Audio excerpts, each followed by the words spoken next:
चांद्रयान-3च्या यशस्वी मोहिमेला आज 1 वर्ष पूर्ण झालंय।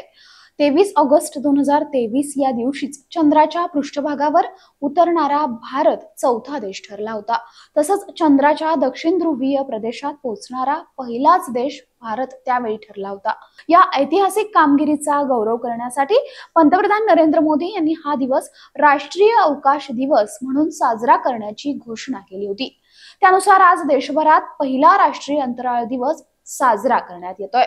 आजच्या पहिल्या राष्ट्रीय अंतराळ दिवसाच्या निमित्तानं नवी दिल्लीत भारत मंडपम इथं राष्ट्रपती द्रौपदी मुर्मू यांच्या उपस्थितीत देशभरातील अंतराळ तज्ञ, शास्त्रज्ञ आणि विद्यार्थी एकत्र येऊन भारतीय अंतराळ यशाचा उत्सव साजरा करणार आहेत।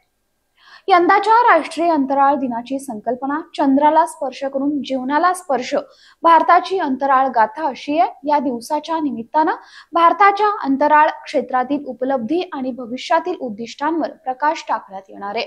14 जुलैला चांद्रयान-3चं प्रक्षेपण आंध्र प्रदेशातील हरिकोटा इथून करण्यात आलं होतं। हे लँडर 23 ऑगस्टला चंद्राच्या दक्षिण ध्रुवावर सॉफ्ट लँडिंग करण्यास यशस्वी झालं होतं। चांद्रयान-3च्या लँडिंग वर्षपूर्ती निमित्त इस्रो विक्रम लँडर आणि प्रज्ञान रोव्हर काढलेली हजारो छायाचित्र सादर करण्यात आली आहेत। चांद्रयान-3च्या यशस्वी मोहिमेनंतर वेळोवेळी चंद्राविषयी महत्त्वपूर्ण माहिती समोर येते। या यशस्वी मोहिमेची घोडदौड अजूनही सुरूच आहे। हा व्हिडिओ जर आवडला असेल तर लाईक करा, शेअर करा, आमच्या चॅनलला सबस्क्राईब करा। तुमच्या प्रतिक्रिया ह्या आमच्यासाठी महत्त्वाच्या आहेत, त्यामुळे कमेंट नक्की करा।